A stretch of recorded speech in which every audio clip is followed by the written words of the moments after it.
Assalamualaikum warahmatullahi wabarakatuh. Alhamdulillahil qail wa idza sa'alaka 'ibadi 'anni fa inni qarib ujibu da'watad da'i idza da'an falyastajibu li wal yu'minu bi la'allahum yarshudun. أشهد أن لا إله إلا الله وحده لا شريك له وأشهد أن محمدا عبده ورسوله اللهم صل وسلم على سيدنا محمد وعلى آله وصحبه أجمعين أما بعد فيا أيها المسلمون اتقوا الله أوصيكم وإياي بتقوى الله فقد فاز المتقون. قال الله تعالى يا أيها الذين آمنوا اتقوا الله حق تقاته ولا تموتن إلا وأنتم مسلمون. Muslimin yang dirahmati Allah Subhanahu wa taala sekalian, saya menyeru agar kita bersama-sama meningkatkan ketakwaan kita kepada Allah Subhanahu wa taala dengan melaksanakan segala perintah dan meninggalkan segala perkara yang dilarangnya. Semoga kita semua diberikan kebahagiaan dan kejayaan di dunia dan di akhirat. Para jemaah diingatkan supaya jangan berbual-bual dan bermain dengan telefon bimbit ketika khutbah disampaikan. Pada hari yang mulia ini, mimbar akan membicarakan khutbah bertajuk Doa Senjata Rahsia Mukmin. Hadirin Jumaat yang dirahmati Allah Subhanahu wa taala, hari ini bumi Palestin masih bersimbah darah. Anak-anak kecil syahid di pangkuan ibu, isteri kehilangan suaminya, anak menangisi pemergian bapanya, rumah-rumah musnah, masjid dijadikan sasaran, dan hospital dikepung tanpa balas kasihan. Gaza yang disebut sebagai penjara terbuka terbesar di dunia kini menjadi saksi kezaliman yang tidak pernah berhenti sejak lebih 70 tahun. Sejak tahun 1948, rakyat Palestin diusir dari tanah air mereka melalui tragedi Nakbah, diikuti dengan siri penjajahan Zionis yang merampas tanah demi tanah dari Al-Quds, Hebron hingga Gaza. Mereka berhadapan dengan satu projek penjajahan yang mahu menghapuskan etnik, menghapuskan kemanusiaan dan merendahkan kesucian Islam. Betapa dahsyatnya penyiksaan yang mereka terima sehingga digambarkan oleh sastrawan Palestin Mahmud Darwish dalam puisinya, seseorang hanya boleh lahir di satu tanah, namun boleh mati berkali di pelbagai arah, di pengasingan yang dingin, di penjara yang gelap, dan di tanah air yang hilang harap. Syurga kenangan yang kini berubah menjadi mimpi ngeri atas nama jajah dan jarah. Namun wahai umat Islam, di sebalik runtuhan bangunan dan kesucian malam yang dihujani ratusan peluru, namun ada zikir keramat yang bergema dari bibir rakyat Palestin. Hasbunallah wa ni'mal wakil. Cukuplah Allah sebaik-baik penolong. Mereka tidak memiliki jet pejuang atau senjata moden, tetapi mereka memiliki senjata yang tidak dapat dikalahkan oleh mana-mana kuasa dunia, yaitu doa. Sidang Jumaat yang dirahmati Allah Subhanahu wa taala, doa adalah satu pusat utama dalam ibadah. Malah lebih daripada itu, ia merupakan kunci kepada segala kebaikan dan penghalang kepada segala keburukan. Ia menjadi tali penghubung antara hamba dan Tuhannya, tempat segala harapan dikembalikan ketika tiada lagi jalan di hadapan. Perhatikan bagaimana Nabi Zakaria alaihi salam memohon kepada Allah Subhanahu wa taala agar dikurniakan zuriat yang soleh, sedangkan isterinya mandul dan usia mereka telah lanjut. Dalam keadaan mustahil pada pandangan manusia Baginda tetap berdoa dengan penuh yakin seperti mana terdapat dalam surah Ali Imran ayat 38. A'udzu billahi minasyaitonir rajim. Rabbi habli min ladunka dzurriyyatan thayyibah innaka sami'ud du'a. Sadaqallahul azim. Wahai Tuhanku, kurniakanlah kepadaku dari sisimu keturunan yang baik. Sesungguhnya engkau sentiasa mendengar, menerima doa permohonan. Doa itu akhirnya dimakbulkan Allah. Allah Subhanahu wa ta'ala memurniakan seorang Nabi yang soleh, Nabi Yahya alaihi salam, sebagai tanda bahawa tidak ada yang mustahil bagi Allah Subhanahu wa ta'ala apabila seorang hamba benar-benar yakin dan berserah. Begitu juga Nabi Lut alaihi salam, tatkala kaum yang tenggelam dalam maksiat dan tidak lagi mendengar seruan dakwahnya dalam keperitan usaha dakwah yang diabaikan kaumnya, baginda menadah tangan memohon perlindungan Allah Subhanahu wa ta'ala seperti mana terdapat dalam surah Asy-Syu'ara ayat 169. Rabbi najjini wa ahli mimma ya'malun.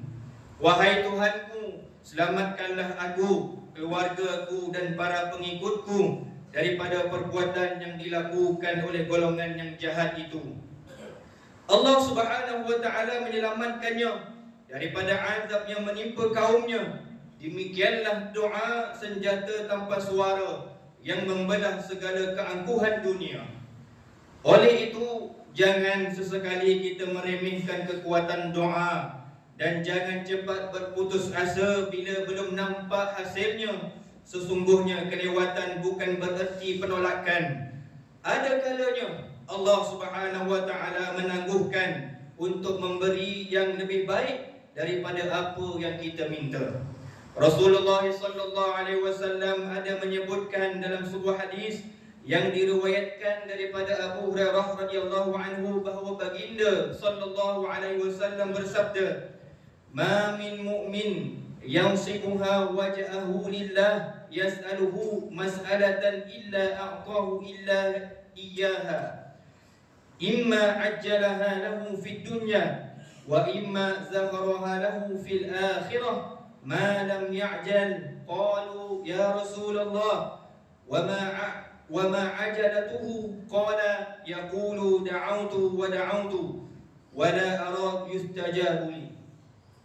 Tidak ada seorang mukmin pun yang menghadap wajahnya kepada Allah lalu memohon sesuatu kepadanya, melainkan Allah akan memberikan sama ada Allah mempercepatkan baginya di dunia atau menyimpankannya untuk di akhirat selama mana dia tidak tergopoh-gopoh.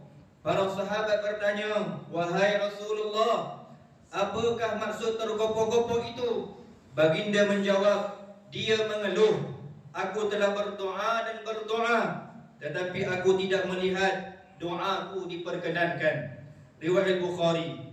Begitulah sidang jemaah sekalian, jika saudara kita di sana pun masih tidak putus-putus berdoa walau di bawah runtuhan bangunan, dijelah tangisan anak-anak dengan keyakinan bahawa doa mereka tidak sia-sia di sisi Allah yang Maha mendengar, mengapa kita mudah mengeluh dengan doa kita sendiri?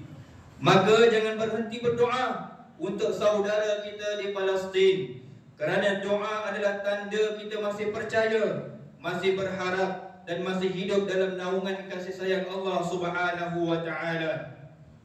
Sidang Jumaat yang dirahmati Allah Subhanahu wa ta'ala, kini dunia semakin tersedar dari lena yang panjang. Dari Nusantara hingga ke Eropah, dari Afrika hingga ke Amerika, jutaan manusia merentasi agama dan bangsa mula bangkit. Mereka tidak lagi sanggup berdiam diri berhadapan kezaliman yang menjerut leher kemanusiaan. Mereka membawa panji solidariti menuntut keadilan buat rakyat Palestin yang dizalimi tanpa belas kasihan. Dalam masa yang sama, berdirilah para sukarelawan dan aktivis kemanusiaan dari seluruh dunia yang bergabung menempuh lautan berbekalkan perisai yang ditakuti Zionis Israel, iaitu keberanian, tekad dan doa. Dunia menyaksikan sendiri bahawa Mereka hanya berlayar untuk memberi makan kepada yang lapar, merawat yang cedera, mengembalikan maruah yang dirampas. Tindakan pengecut Zionis Israel memintas dan menahan misi kemanusiaan di lautan antarabangsa jelas adalah satu jenayah terang-terangan. Ia melanggar Konvensyen Undang-Undang Laut Pertubuhan Bangsa-Bangsa Bersatu, iaitu undang-undang antarabangsa yang menjamin kebebasan pelayaran bagi kapal misi kemanusiaan. Marilah kita terus berdoa. Jangan biarkan kezaliman ini mematahkan semangat dan harapan kita. Teruslah bergantung kepada Allah Subhanahu wa Ta'ala, Tuhan yang Maha mendengar rintihan hamba-hambanya. Kerana doa yang tulus dari hati orang yang beriman lebih tajam daripada senjata dan mampu merubah haluan sejarah. Hadirin yang dikasihi Allah Subhanahu wa Ta'ala, mengakhiri khutbah pada hari ini, marilah mengambil pengajaran yang boleh dijadikan pedoman dalam kehidupan kita, iaitu yang pertama, umat Islam hendaklah meyakini bahawa doa senjata paling kuat bagi orang beriman. Ia bukan sekadar lafaz di bibir, tetapi tanda pergantungan dan kekuatan jiwa. Yang kedua, umat Islam hendaklah memahami bahawa doa bukan alasan untuk berdiam diri, tetapi suruhan untuk bertindak. Doa yang tulus mesti diiringi dengan usaha dan tanggungjawab. Yang ketiga, umat Islam hendaklah bangkit daripada kelalaian dan tidak membiarkan penderitaan Palestin berlalu tanpa keprihatinan. A'udzu billahi minasyaitonir rajim. Ya ayyuhalladzina amanu isbiru wasabiru warabitu wattaqullaha la'allakum tuflihun. Shadaqallahul azim. Wahai orang-orang yang beriman, bersabarlah kamu menghadapi segala kesukaran dalam mengerjakan perkara kebajikan, dan kuatkanlah kesabaran kamu lebih daripada kesabaran musuh di medan perjuangan, serta tetaplah bersiap sedia dengan kekuatan pertahanan di perbatasan negerimu, dan bertakwalah kepada Allah. Mudah-mudahan kamu berjaya mencapai kemenangan. Surah Ali Imran ayat 200. Barakallahu li wa lakum fil Qur'anil azim wa nafa'ani wa iyyakum bima fihi minal ayati waz zikril hakim wa taqabbala minni wa minkum tilawatahu innahu huwas samiul alim. Aqulu qawli hadha wa astaghfirullahal azim li wa lakum wa lisairil muslimin wal muslimat fastaghfiruhu innahu huwal ghafurur rahim.